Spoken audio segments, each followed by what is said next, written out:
भारतीय सनातन संस्कृति में सभी वनस्पतियों को साक्षात ईश्वरीय रूप में मानकर पूजा गया है। सनातन संस्कृति के ध्वजवाहक इतने वैज्ञानिक थे कि उन्होंने समस्त वनस्पतियों के औषधीय गुणों के विषय में एक विराट साहित्य का संकलन किया, जिसको आयुर्वेद के रूप में मान्यता मिली हुई है। आयुर्वेद की उत्पत्ति भगवान धन्वंतरि से मानी गई है, इसलिए प्रत्येक चिकित्सक भगवान धन्वंतरि को अपना आदर्श मानता है। वर्तमान में शारदीय नवरात्र चल रहे हैं, जिसमें दुर्गा के 9 स्वरूपों का पूजन किया जाता है। दुर्गा माता के 9 स्वरूपों प्रथम शैलपुत्री च, द्वितीय ब्रह्मचारिणी, तृतीय चंद्रघंटेति, कूष्मांडेति, चतुर्थकम पंचमम स्कंद मातेति, षष्टम कात्यायनी च, सप्तम कालरात्रि च, महागौर च, अष्टम नवम सिद्धिदात्री च, नवदुर्गा प्रकृति था के। दुर्गा सप्तशती के इस श्लोक के अनुसार ही आयुर्वेद में 9 वनस्पतियों को नव दुर्गा के नाम से पूजा गया है तथा माना गया है। इन्हीं 9 औषधियों को वानस्पतिक नवदुर्गा के रूप में सेवन करने की सलाह सनातन धर्म में दी गई है। क्या आप इन 9 के 9 औषधियों के नाम जानते हैं, जिनको वानस्पतिक नवदुर्गा की संज्ञा दी गई है? नमस्कार मित्रों, प्रकृति प्रदत्त इन सभी 9 औषधियों को शैलपुत्री, ब्रह्मचारिणी, चंद्रघंटा, कूष्मांडा, स्कंदमाता, कात्यायनी, कालरात्रि, महागौरी और सिद्धिदात्री के रूप में आयुर्वेद में मान्यता प्रदान की गई है। इसीलिए शारदीय नवरात्र में हम आपके लिए यह अंक लेकर के आए हैं, ताकि सभी सनातनी लोग इस धार्मिक महत्व की इस जानकारी को अपने उसमें संज्ञान में लें। आप भी इस जानकारी का लाभ उठाइए। प्रथम शैलपुत्री के रूप में आयुर्वेद ने हरड़ या हर्र को मान्यता प्रदान की है। यह हरड़ नामक औषधि कई प्रकार के रोगों में काम आती है। इसको हिमावती भी कहा गया है, जो शैलपुत्री का ही एक स्वरूप है।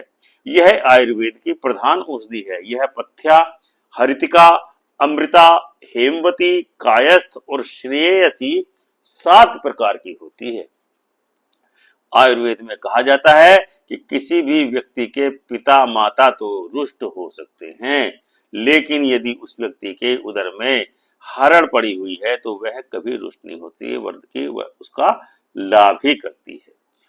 माता दुर्गा का दूसरा स्वरूप है ब्रह्मचारिणी। ब्रह्मचारिणी मां दुर्गा के दूसरे स्वरूप के मानिंद ब्राह्मी नामक औषधि को मान्यता प्रदान की गई है। ब्राह्मी नामक औषधि मनुष्य की आयु एवं याददाश्त को बढ़ाकर रक्त विकारों को दूर कर स्वर को मधुर बनाती है, वाणी को मधुर बनाती है। इसीलिए ब्रह्मी वटी को सरस्वती भी कहा गया है। तीसरा स्वरूप चंद्रघंटा। देवी दुर्गा के तीसरे स्वरूप में चंदुसुर नामक वनस्पति को मान्यता प्रदान की गई है। यह एक ऐसा पौधा होता है जो धनिये के समान ही होता है। यह औषधि मोटापा दूर करने में लाभ प्रदान करती है। इसीलिए इस औषधि को या वनस्पति को चर्महंती भी कहते हैं। चौथा नंबर कूष्मांडा यानी कि पेठा।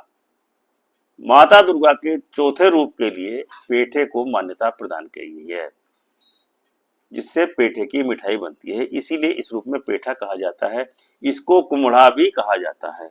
इस संबंध में रामचरितमानस में एक प्रसंग आता है, उसके बारे में जानकारी देना हम यहाँ पर समीचीन समझते हैं। धनुष भंग के पश्चात जब परशुराम आकर के जनक जी के यहाँ अपना रौद्र रूप दिखाते हैं, तब लक्ष्मण जी उठ करके कहते हैं कि यहाँ कुमड़ बतिया को उनाही, जे तर्जनी देखी मर जाई। यहाँ कुम्हड़ के समान नहीं है कि जो तर्जनी देख करके सूख जाते हैं। यानी कि रामचरितमानस में भी माता दुर्गा के चौथे स्वरूप कूष्मांडा का पेठा के रूप में जिक्र उल्लेख किया गया है। यह दिव्य औषधि रक्त विकारों को दूर करके पेट को साफ करती है और मानसिक रोगों में यह औषधि अमृत के समान है। लेकिन आजकल सैकरीन के प्रयोग से पेठे की मिठाई बनाई जा रही है, उसका उपयोग नहीं किया जाना चाहिए।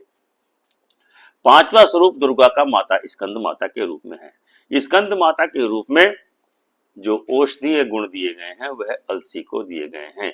देवी स्कंद माता औषधि के रूप में अलसी के रूप में विद्यमान है। यह वात, पित्त एवं कफ रोगों की नाशक औषधि है। इसमें फाइबर की मात्रा सबसे ज्यादा होती है। इसीलिए सभी को भोजन के पश्चात काले नमक से भूनकर प्रतिदिन सुबह शाम इस अलसी का सेवन करना चाहिए। इसमें ओमेगा फैटी एसिड्स होता है, ये हृदय के लिए बहुत कामयाब होता है। यह अलसी खून को भी साफ करती है। छठा नंबर कात्यायनी। मोया को कात्यायनी के रूप में आयुर्वेद में मान्यता दी गई है, जैसे अम्बा, अंबालिका और अंबिका। इसके अलावा इसको मोया भी कहा जाता है। यह औषधि वात, पित्त और कफ और गले के रोगों का नाश करती है। सप्तम कालरात्रि है। कालरात्रि के रूप में नागदोन नामक औषधि को आयुर्वेद में मान्यता प्रदान की गई है। यह सभी प्रकार के रोगों में लाभकारी है और मन मस्तिष्क के विकारों को दूर करने वाली औषधि है। पाइल्स यानी कि बवासीर के रोगों में नागदोन नामक औषधि सर्वाधिक लाभदायक कही गई है।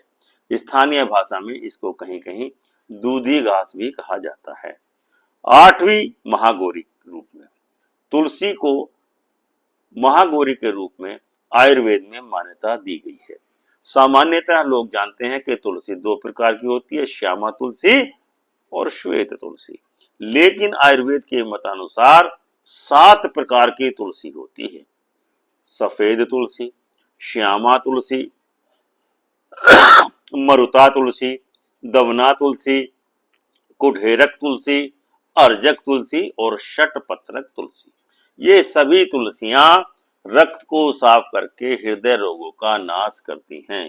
एकादशी को दिन छोड़ करके प्रतिदिन सुबह को तुलसी का सेवन अवश्य ही करना चाहिए। नौवां स्वरूप है माता दुर्गा का सिद्धिदात्री।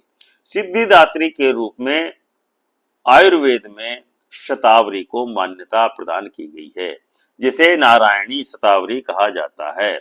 यह बल, बुद्धि एवं विवेक के लिए अत्यंत ही उपयोगी है। विशेषकर प्रसूताओं, जिन माताओं को ऑपरेशन के पश्चात किन्हीं कारणों से दूध कम उत्पन्न होता है, उनके लिए यह औषधि रामबाण है। इसका सेवन करना चाहिए। पुरुषों में यह औषधि पौरुषवर्धक के रूप में इसका प्रयोग किया जाना चाहिए। तो दर्शकों, यह था आज का अंक, जिसमें हमने आपको 9 दुर्गा के रूपों के बारे में बताया कि कौन कौन सी औषधियां जिनको 9 दुर्गा के रूप में माना गया है। आपको यह अंक कैसा लगा, कमेंट करके हमको अवश्य ही बताएं। वीडियो को लाइक एवं शेयर अवश्य करें। हम आपके आभारी रहेंगे।